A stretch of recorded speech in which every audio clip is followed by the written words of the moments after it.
إن الحمد لله نحمده ونستعينه ونستغفره ونعوذ بالله من شرور أنفسنا ومن سيئات أعمالنا من يهده الله فلا مضل له ومن يضلل فلا هادي له أشهد أن لا إله إلا الله وحده لا شريك له وأشهد أن محمدا عبده ورسوله أعوذ بالله من الشيطان الرجيم بسم الله الرحمن الرحيم يا أيها الذين آمنوا اتقوا الله حق تقاته ولا تموتن إلا وأنتم مسلمون يا أيها الناس اتقوا ربكم الذي خلقكم من نفس واحدة وخلق منها زوجها وبث منهما رجالا كثيرا ونساء واتقوا الله الذي تساءلون به والأرحام إن الله كان عليكم رقيبا يا أيها الذين آمنوا اتقوا الله وقولوا قولا سديدا يصلح لكم أعمالكم ويغفر لكم ذنوبكم ومن يطع الله ورسوله فقد فاز فوزا عظيما أما بعد فإن خير الحديث كتاب الله وخير الهدي هدي محمد صلى الله عليه وسلم وشر الأمور محدثاتها وكل محدثة بدعة وكل بدعة ضلالة الضلالة في النار وقال تعالى في موضع آخر بسم الله الرحمن الرحيم قل إن كنتم تحبون الله فاتبعوني وقال النبي صلى الله عليه وسلم من أحدث في أمرنا هذا ما ليس منه فهو رد رب اشرح لي صدري ويسر لي أمري واحلل عقدة من لساني يفقهوا قولي رب زدني علما رب زدني علما اللهم رب زدني علما. محترم حاضرین، اسلامی ساتھیوں، پردہ نشین خواتین، خطبہ جمعہ میں اللہ رب العزت کے فضل سے چند باتیں لے کر حاضر ہوا ہوں. اللہ رب العالمین سے دعا کرتا ہوں کہ بار الہ مجھے کتاب و سنت کے مطابق بات کہنے کی اور ہم اور آپ کو سننے کے ساتھ ان باتوں پر عمل کرنے کی توفیق دے.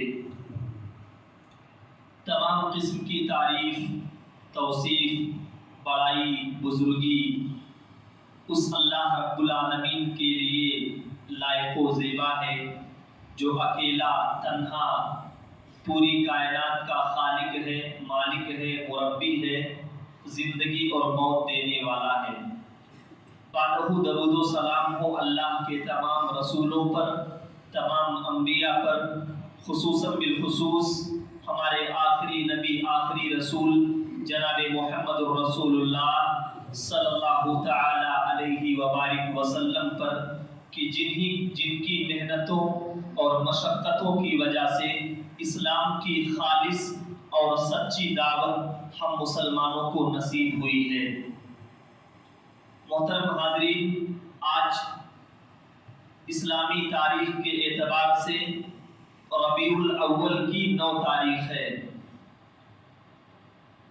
ربیع الاول کا یہ مہینہ مسلمانوں کے لیے ایک بڑا ہی حساس مہینہ مانا جاتا ہے. 3 دن کے بعد ربیع الاول کی 12 تاریخ آنے والی ہے، جس دن مسلمانوں کی اکثریت یا بہت سارے مسلمان 12 تاریخ کو نبی اکرم جناب محمد الرسول اللہ صلی اللہ علیہ وسلم کی پیدائش کا دن مان کر کے اور ہر سال عید کا دن مناتے ہیں. اسی مناسبت سے آج کے اس خطبہ جمعہ میں میرا موضوع ہے کہ نبی اکرم صلی اللہ علیہ وسلم کی پیدائش کے دن خوشی منانا، اس کی حقیقت کیا ہے؟ عید میلاد النبی اور اس کی حقیقت. اگر پوری تقریر کو ایک جملے میں ہم سمجھنا چاہیں تو سیدھا اور سادہ سا اسلامی جملہ یہ ہے کہ اسلام کے اندر کسی کی پیدائش کے دن پر خوشی منانا اور کسی کی موت کے دن پر غم منانا دونوں جائز نہیں ہے. دونوں کا کنسپٹ اسلام میں آپ کو نہیں ملنے والا۔ کوئی بچہ پیدا ہوا، 7 دن کا ہوا، آپ نے عقیقہ کر دیا اللہ کے یہاں شکرانے کے موقع پر، لیکن اب اس کی پیدائش کے دن پر ہر سال خوشی منایا جائے، یہ اسلام کے اندر نہیں ہے۔ یہ عیسائیوں کا راستہ ہے۔ حضرت عیسیٰ علیہ السلام کی پیدائش پر وہ خوشیاں مناتے ہیں۔ ہندوؤں کے یہاں جینتی منائی جاتی ہے۔ اسلام کے اندر برتھ ڈے منانا، یوم پیدائش کا دن منانا، جینتی اور سالگرہ منانا، اس کا کوئی کنسپٹ ہمارے مذہبی اسلام کے اندر نہیں پایا جاتا۔ یہ ایک جملہ پوری تقریر کو سمجھنے کے لیے کافی ہے۔ اسلام میں پیدائش کے دن پر خوشی منانا جائز ہی نہیں ہے۔ اب آئیے جناب محمد الرسول اللہ صلی اللہ علیہ وسلم، جن کے احسانات دنیا کے تمام مخلوقات سے زیادہ ہمارے اوپر ہے، وہ اللہ کے رسول صلی اللہ علیہ وسلم کی پیدائش پر خوشی منائی جا سکتی ہے یا نہیں؟ سب سے پہلے یہ طے کر لیا جائے کہ ہمارے رسول جناب محمد الرسول اللہ صلی اللہ علیہ وسلم پیدا کب ہوئے، کس تاریخ کو ہمارے رسول کی پیدائش ہوئی۔ دن کا جہاں تک معاملہ ہے تو اللہ کے رسول کی پیدائش سوموار کے دن ہوئی، اس بارے میں کوئی اختلاف نہیں ہے۔ تمام کے تمام علماء، تمام کے تمام محدثین اس بات پر متفق ہے کہ ہمارے رسول جناب محمد الرسول اللہ صلی اللہ علیہ وسلم سوموار کے دن پیدا ہوئے، دن میں کوئی اختلاف نہیں۔ لیکن کس تاریخ کو پیدا ہوئے، اس میں اتنے اختلافات پائے جاتے ہیں کہ کسی بھی عالم نے حتمی طور پر یہ نہیں لکھا کہ اللہ کے رسول فلاں تاریخ کو پیدا ہوئے۔ اختلاف آپ دیکھیں، علامہ ابن عبد البر رحمہ اللہ بہت بڑے مورخ ہیں، وہ لکھتے ہیں کہ ہمارے رسول جناب محمد رسول اللہ صلی اللہ علیہ وسلم ربیع الاول کی 2 تاریخ کو پیدا ہوئے۔ علامہ ابن حزم رحمہ اللہ یہ بھی بہت بڑے سیرت نگار اور بہت بڑے مورخ ہیں، یہ لکھتے ہیں کہ ہمارے رسول جناب محمد رسول اللہ صلی اللہ علیہ وسلم 8 تاریخ کو پیدا ہوئے۔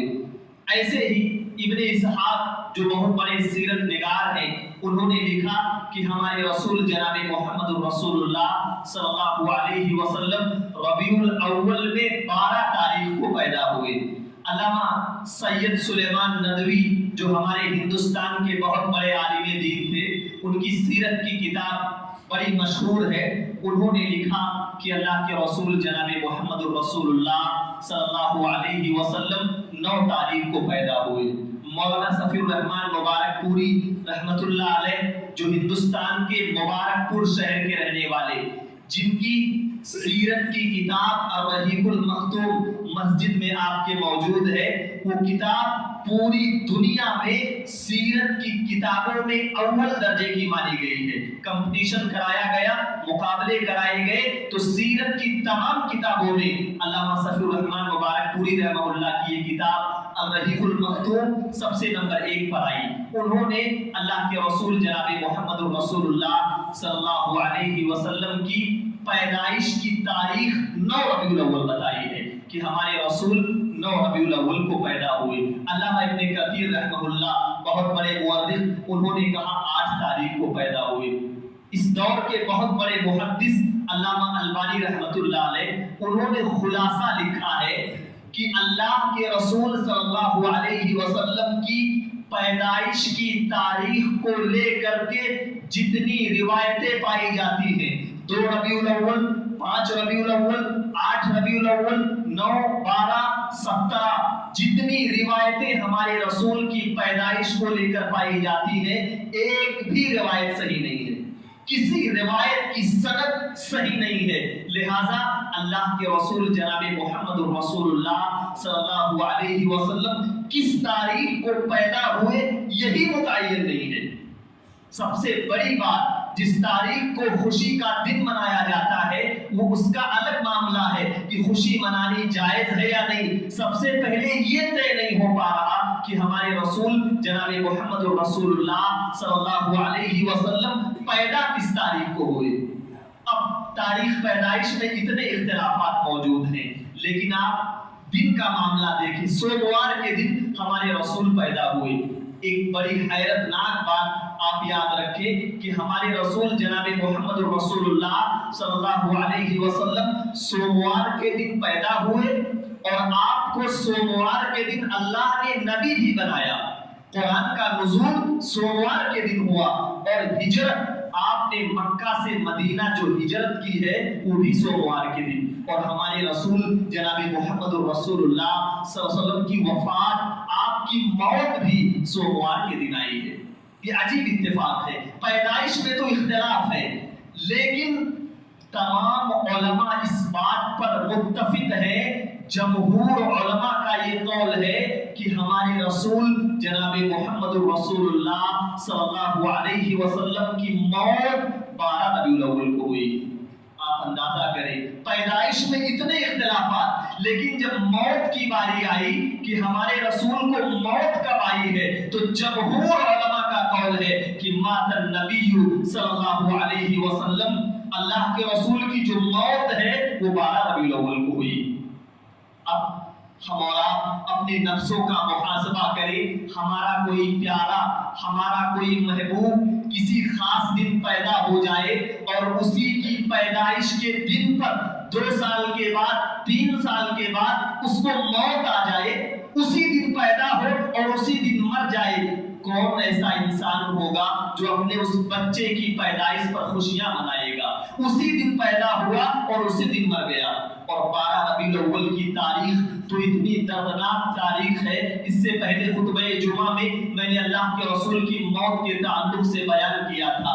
12 ربیع الاول کا دن وہ دن ہے کہ حضرت عائشہ رضی اللہ تعالیٰ عنہ بیان کرتی ہے کہ رأیت رسول اللہ صلی اللہ علیہ وسلم وہو بالموت، میں نے دیکھا، حضرت عائشہ کہتی ہے میں نے دیکھا 12 ربیع الاول کا دن ہے اور اللہ کے رسول موت کی بستر پر لیٹے ہوئے ہیں، وَعِندَهُ قَدْحٌ بِالْمَاءِ، آپ کے بغل میں پانی کا پیالہ رکھا ہے۔ ہمارے رسول اپنے ہاتھوں کو پانی کے پیالے میں ڈالتے ہیں، نکالتے ہیں اور اپنے چہرے پر ملتے ہیں اور دعا مانگتے ہیں، اللہم اعنی علی سکرات الموت، اے اللہ اس موت کی سختی میں تو میری مدد فرما دے، اے اللہ اس موت کی پریشانی میں تو میرا مددگار بن جا۔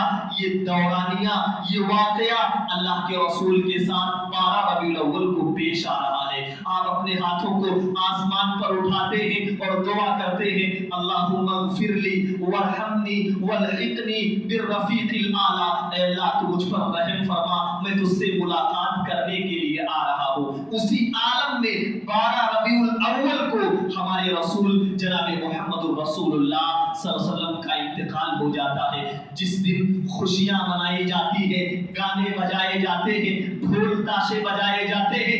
12 ربیع الاول کا یہ دن ہے کہ صحابہ کو ہوش نہیں ہے، ایسا لگتا تھا، راوی کا بیان ہے کہ صحابہ کو کسی نے شراب پلا دی ہو، کوئی مدہوش ہے۔ حضرت بلال حبشی روتے ہوئے کہتے ہیں، اے میرے آقا آپ کہاں چلے گئے؟ اب اذان دیتے وقت جب میں اشہد ان محمد رسول اللہ کا جملہ کہوں گا تو اے محمد صلی اللہ علیہ وسلم میرا چہرہ کس کی طرف جائے گا؟ حضرت عائشہ رضی اللہ عنہا اور تمام مسلمانوں کی مائیں، اللہ کے رسول کی بیویاں غم سے نڈھال روئی جا رہی ہیں۔ حضرت فاطمہ رضی اللہ تعالیٰ عنہا اللہ کے رسول کی وفات پر روتے ہوئے کہتی ہے، اے اللہ میں جبریل سے شکایت کروں، میں فرشتوں سے شکایت کروں، کس سے شکایت کروں؟ میں اپنے باپ سے ملاقات کیسے کر پاؤں گی؟